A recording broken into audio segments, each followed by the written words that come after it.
going into San Francisco to try to rescue a cat named Dmitri. Dmitri was mauled by a large dog. The good part is that he doesn't have any puncture wounds, and the x-rays look good. The bad part is he's not using his rear legs very well, and yesterday I was informed that his right leg, which is the worst one, is cold. And that's not a good sign because his ear is notched. That means he was a feral, and you can't amputate a leg and put a cat back as a feral. That would just be inhumane. So hopefully when I get there, both of his legs are moving, both of them are warm, and we're going to take him back to Snap Cats. We're going to start him on some hydrotherapy and see if we can get him back to normal. And hopefully he's not feral, he's just been caught in a feral colony, that he might have just been a stray, or someone let him go, he escaped, and he'll come around and be a wonderful lap cat that we can adopt out maybe in 2 or 3 months.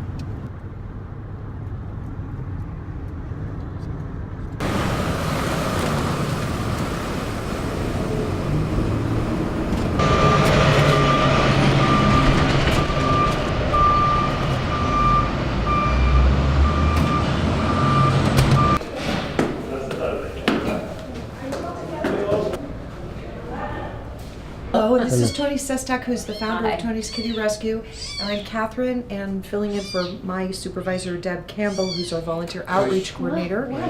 And Tony, you're coming with us, or do you want for me just to work with them and Linda? Yeah, I can come back there. I got one more little kitten to feed, the chubbiest one.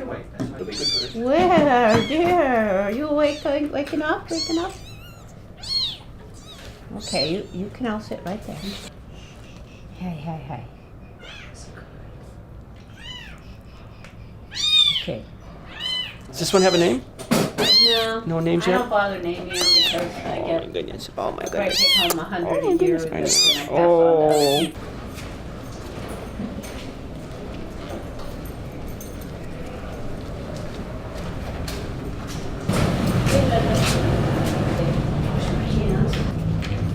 He's gonna get out. Is he good? Yeah, he's good. I just got here myself. How is his leg doing?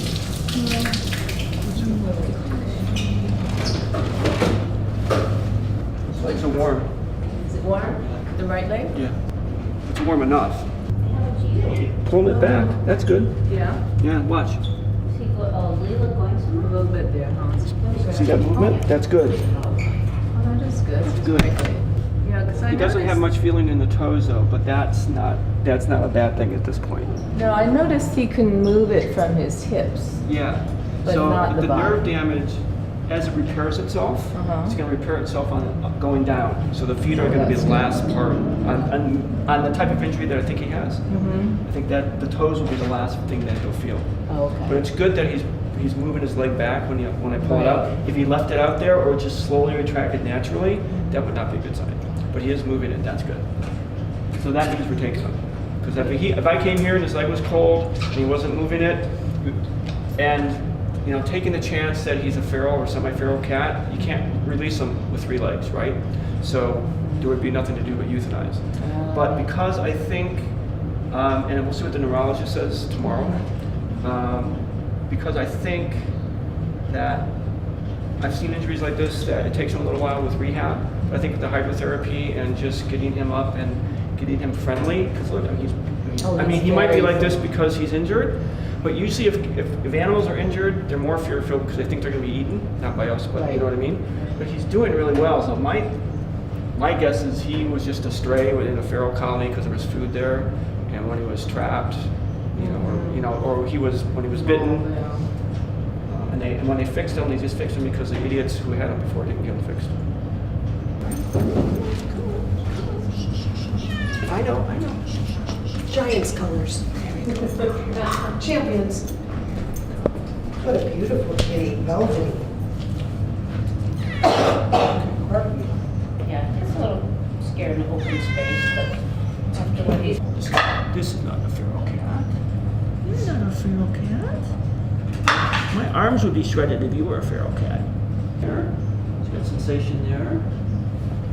If you run away, I'd be really happy. Okay, the left one, it looks Now the left one looks weaker than the right one. And it could just be the injury. It could just be he slept on that side or something, you know, or he was warmer on that side, so the nerves are starting to rebuild a little bit. I know, sweetheart. I know you don't like it. You want to lay down? Lay down there? That boy, good boy. Really receptive to the touches and to the scratches. And feral cats wouldn't do that. No. So I think you're going to be just fine. I think you're going to be just fine. I do. I think so. I think when he got mauled by the dog, I think there's some temporary nerve damage in his lower spine, which is going to affect the nerves going down to both legs. Both legs are working. They're working pretty good. From what I've heard, he's been getting a tiny bit better every day, which means that it's not a permanent. Hopefully, it's not a permanent damage, because if it was, he wouldn't be getting better. He'd be getting worse. So he's getting better. So we're going to go. My prognosis, from what I've seen and what I've experienced with cats like this, where there's no puncture wounds and the x-rays look good, is that they can recover 100%. Most of them do, some of them don't. But we're going to go see a neurologist tomorrow and for consults, and if we need to take an MRI, Karen has very generously donated the money for that. So we can do that, and I know that they're going to push that because that's how they make their money. But I think if we get the MRI done and we see exactly what the damage is, that he's going to say what I'm saying. And it's not permanent. It can be a crunched disc. It could be it could just be compression of the disc in a certain spot, but it just needs to now slowly expand out, and that just takes time. The therapy that we'll do, hopefully he won't mind the water too much. We'll do some hydrotherapy where we can get him in and almost float him so he can move his legs, and that keeps the muscles from atrophying, and it keeps everything working. And what we do over time is we slowly lower the water every time we go in there, so he's putting more and more weight on his limbs. So at the end of it, hopefully he's walking in very shallow water. Oh, that's great. So Squeak, my cat, Squeak, when I got her, she was born with spinal damage, and she had very, very limited use of her back legs. So we did that with her for 8 weeks, and now she has about 80% use of them. She'll never have 100% because her legs are asymmetrical, so one kind of bows in a little bit, but she'll stand on them. Make herself look big when she's playing. She'll stand on them, she jumps on them. Wow. Or before, all she did is drag them. So Was she one of the ones in the house? she's the one with the diapers. Yeah. Oh, okay. Yeah. Snap cats. Ace, yeah. Yeah, we still have Ace. He's actually at a facility in Santa Rosa that's a rescue in Santa Rosa. Okay, go to our website, snapcats.org. Oh, you did? Yeah, snapcats.org, and then once you're there, you'll see our logo, and then there's a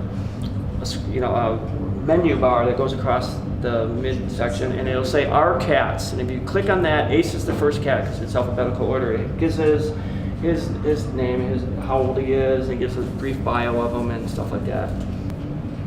Good, and let me know, drop us an email and let us know what's going on, okay? All right, thanks. We're going to be taking her in Bastrop in a couple minutes to do a blood test and a microchip. Oh, you are? Yes. Oh, good, okay. Yep. First, you? Thank you, Tim. I'll be right back. So you're just going to do that, you're not doing a blood draw for No, we're just CBC doing or it. We're anything? doing FIV, FPLV, just drawing some blood and we put it in this little Oh, careful, snap he's test. got those back end. Boy. Thank you, Tim. You're welcome. Good boy. Good boy. We'll have the results in a couple minutes. Okay, thank you. Terrific. Terrific.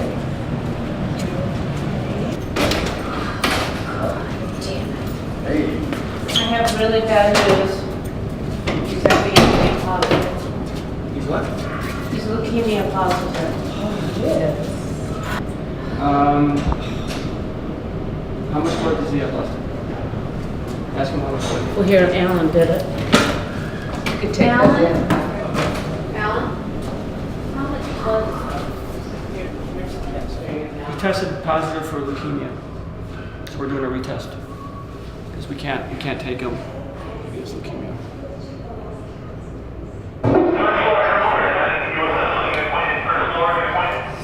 I withdrew the blood. It's just a matter of waiting for the tour.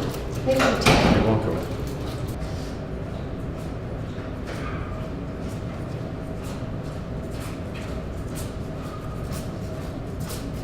that negative, I'm going to leave him here and have him retest again tomorrow. Because I would come back Friday, and if it's negative again, I'll come back Friday and grab it. Just real quick, in and out, Okay. film, no cameras, just grab it. And I can. Positive again. Okay. Okay, thank you very much for your time. Sorry. Okay. So we'll put that kitty back. Oh, because Yeah, I'm working because on that's the bedding. Michelle whether she could take a. Thank you. I'm sorry. Oh, this makes me sick. Okay, I'm sorry. Thanks a lot. Keep in mind for this. I know, Thanks a lot, Daryl. Anyway.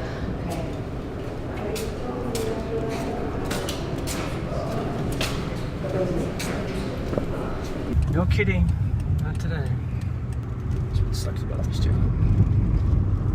If Snapcats had an isolated room where he was totally isolated from our other cats, or we had a separate building that he didn't come in contact with our other cats, or any of the dishes, or any of the basically dishes or food or bowl water dishes, and we could have taken them, but it's a very highly contagious disease. Cats can get it by licking one another, drinking out of the same bowl, playing, just playing with one another, and they get a little bite. It doesn't have to break the skin even, but the leukemia virus it's a deadly disease. Cats usually only last about 2 years, 2 to 3 years at the most. And in his condition, needing therapy and rehab, it's not a good outcome for him. So I'm gonna try to find a local rescue that takes leukemia positive cats. I'm gonna work on that when I get back. And if we can find somebody that'll take him and is willing to take him in his condition, we'll get him out. We'll get him out of the shelter, but it's not looking good right now, not for him.